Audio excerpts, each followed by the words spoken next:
After leaving Las Vegas, Henry, Margaret, and Buddy journey deep into the desert canyons. What starts as a quiet stop becomes something timeless, a whisper carried by the wind, a song of stone and memory. When Henry leaves behind the silver watch, the canyon answers, and time itself seems to breathe again.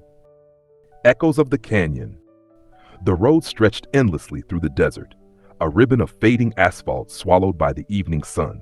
Henry's old Ford F-150 hummed like a tired but loyal horse, its paint catching every shade of orange and gold. Beside him, Margaret rolled down her window and let the warm wind play with her hair. In the back seat, Buddy, their golden retriever and ever-faithful companion, had his head out the window, ears flapping like a flag of joy. "Feels like we're driving straight into the sun," Margaret said, smiling as the horizon blazed ahead. Henry chuckled. "Or maybe the sun's just trying to get out of our way." They'd left Las Vegas behind that morning. Neon traded for sky, the hum of slot machines replaced by the low song of the desert. The world here was quieter, slower. Every mile seemed to wipe clean another layer of city noise from their minds. Henry felt that calmness he always did when the road opened wide, the kind of peace that didn't need words. By the time the first stars appeared, they spotted a weathered sign by the roadside. "Red Earth Diner, 2 miles ahead. Home of the best pie in Arizona." Margaret grinned. "You think it's true?" "Only one way to find out," Henry replied, flicking on the turn signal. The diner appeared like something out of another decade, a squat building with peeling red paint and a flickering neon sign that buzzed in the twilight. The parking lot was half buried in sand, and the scent of coffee drifted through the open door. Inside it was warm and dim, the kind of place where time seemed to move slower. An old jukebox in the corner played a song that might have been older than both of them. A few locals sat in booths, talking in low voices.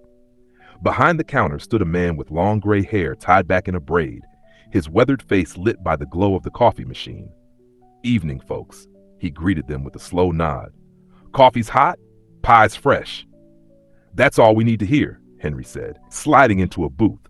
They ordered coffee and a slice of apple pie to share. Buddy laid down at their feet with a sigh, tail thumping lazily against the floor. As they ate, Margaret looked around the room. "Feels like this place hasn't changed in 50 years. The man behind the counter smiled faintly. "That's the idea. Change too much, you lose the soul."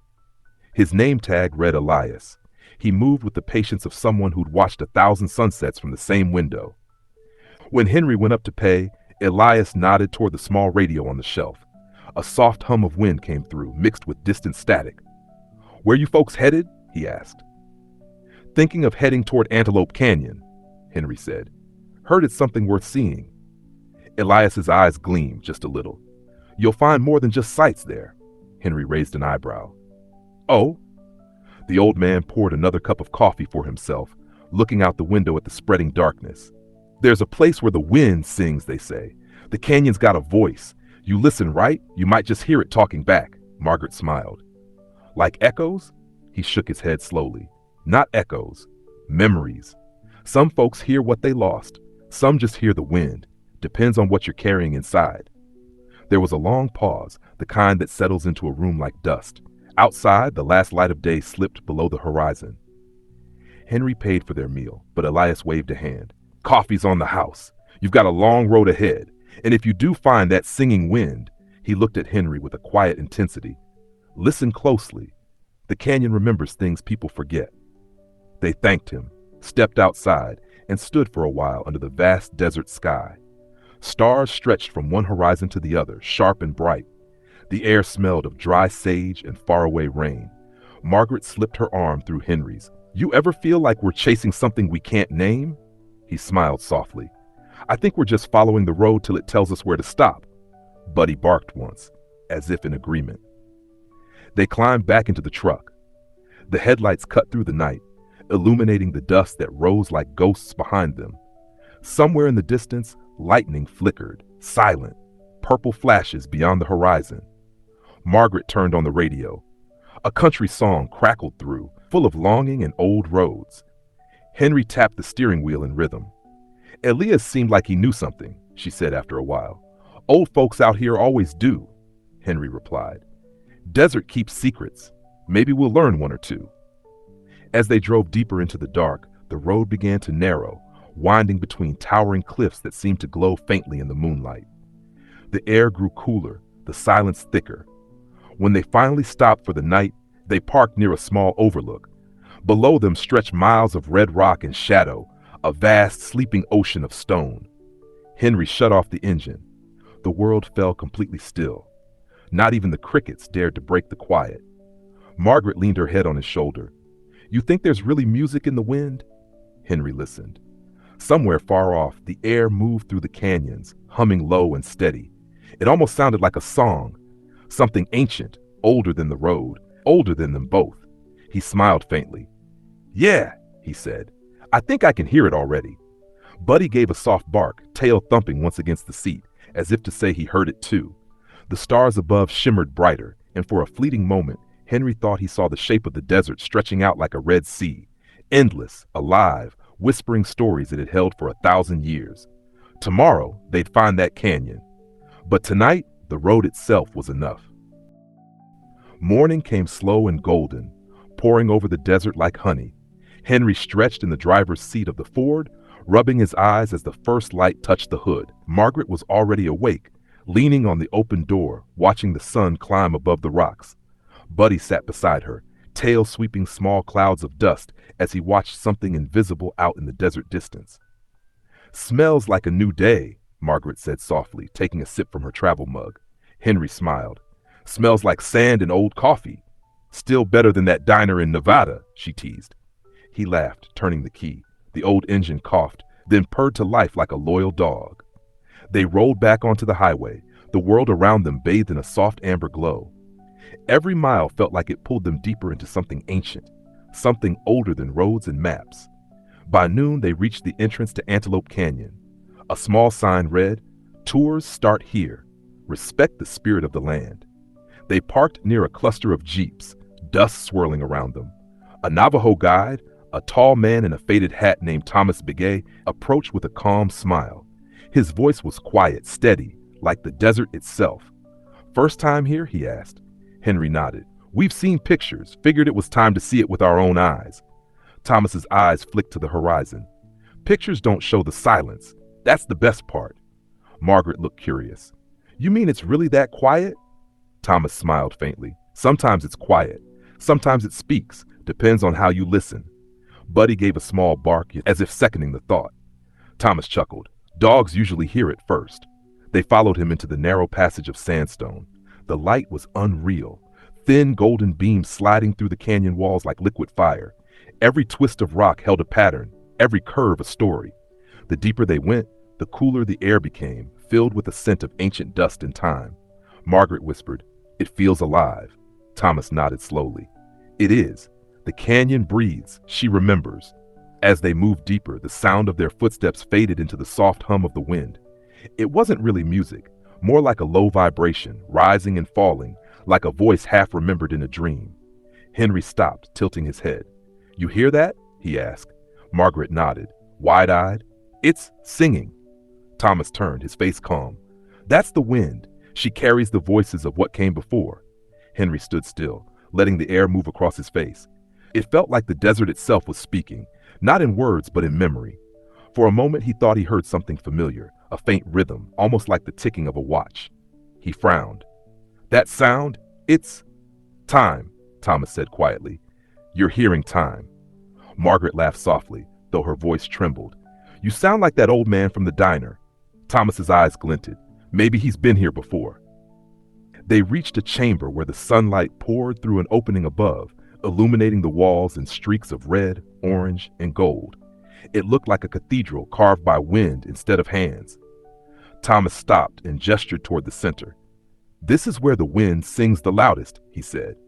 "If you stay quiet long enough, you'll hear what you need to." He stepped back, letting them stand alone in the light. Buddy circled twice and lay down at their feet, like head resting on his paws. The canyon was utterly still, no sound but their breath. Then slowly the wind moved again, soft and low. The notes echoed off the stone, weaving through the air like a forgotten song. It was beautiful and sad all at once. Margaret felt her throat tighten. Henry whispered, It's like it's remembering something. Or someone, she replied. For a moment, the light shifted, a flicker of gold like a reflection on glass. Henry blinked. He thought he saw a figure standing deeper in the canyon, just beyond the light. A tall man wearing a dark coat, the same faint outline he'd seen once before, long ago in Las Vegas. He froze. Did you see that? Margaret turned. See what? There was someone. He stopped. The space was empty now, just rock and light and silence. Never mind. Must have been a shadow. Thomas's voice carried softly from behind. Shadows remember too. They made their way back slowly, the air growing warmer as they neared the exit. Outside, the sun was bright and high, the world open again. Thomas thanked them and handed Margaret a small polished stone. It was deep red, shaped by the wind itself. For your journey, he said, keep it close. It reminds you that time doesn't always move in one direction. Henry smiled. We've been getting a lot of lessons about time lately. Thomas just nodded, as if that was exactly the point. You'll understand when you stop looking for clocks. They said goodbye, and as the truck pulled away, Margaret turned the stone in her hand. In the sunlight, faint veins of gold shimmered through it, almost forming the shape of an 11. Henry, she said, showing it to him. He smiled, eyes crinkling at the corners. Guess time's still following us. Buddy barked softly from the back seat, tail wagging. They drove in silence for a while, the road winding along red cliffs that looked like frozen waves. The wind through the open windows carried a whisper, faint, rhythmic, and somehow familiar. Margaret closed her eyes, letting the sound wrap around her. It's strange, she said quietly. Feels like everything's connected. The diner, the magician, the canyon, even us. Henry nodded. Maybe that's what the road's been trying to tell us. The sun dipped lower, painting the desert in gold and violet. When they stopped at a rest area overlooking the canyon rim, Margaret stepped out and took a deep breath. The view was endless, like the sky itself had fallen into the earth. Buddy barked once and ran toward the edge, ears perked. Henry followed, calling softly. As the wind rose, the sound came again, clearer this time, almost like a voice whispering his name. Henry. He froze. For a moment, he thought he was dreaming, but the sound faded just as quickly, replaced by the steady hush of the desert. Margaret joined him, touching his arm. What is it? He shook his head, smiling faintly. Just the canyon talking. She leaned her head against his shoulder. What did it say? Henry looked out over the red horizon. That we're right where we're supposed to be. The sun dipped below the canyon walls, and the wind fell silent, holding its breath until morning. The evening air was soft and heavy with the scent of sagebrush and dust. The sun had slipped below the horizon, leaving behind a long golden afterglow that lingered over the canyon walls. Henry and Margaret sat by a small fire near their old ford, listening to the echo of the wind curling through the cliffs like an unseen voice. Buddy lay at their feet, his ears twitching every time a coyote called from far away. The world felt ancient here, as if every gust of wind carried a memory older than time itself. Margaret glanced at Henry. Do you hear that? She asked quietly. Henry tilted his head. A soft, low hum drifted through the canyon, like a melody without words, a vibration in the air. It wasn't music exactly, but it made the skin on his arms prickle. It's strange, he said, like the rocks are breathing. They sat in silence for a while, watching the sky fade from pink to indigo. That's when they noticed a faint light flickering on a ridge above them. Not firelight, not headlights, but the kind of glow that felt intentional. Maybe another camper, Henry guessed. Or maybe someone who belongs here, Margaret replied, her voice barely above a whisper. She was right.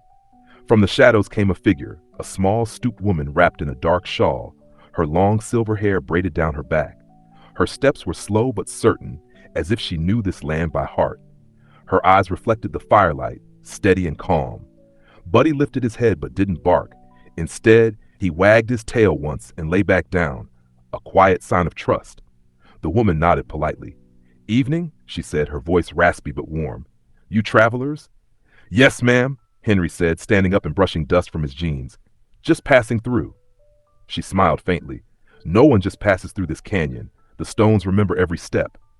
Henry exchanged a quick look with Margaret. We heard something, Margaret said softly, like singing. The old woman lowered herself onto a rock near the fire. That's the canyon's breath, The Navajo call it the Song of the Stones.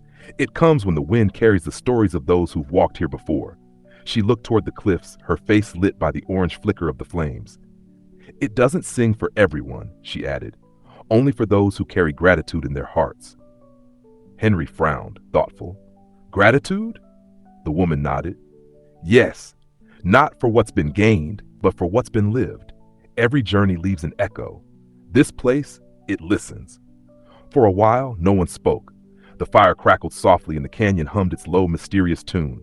Somewhere above, the stars began to appear, scattered like glowing stones across the night.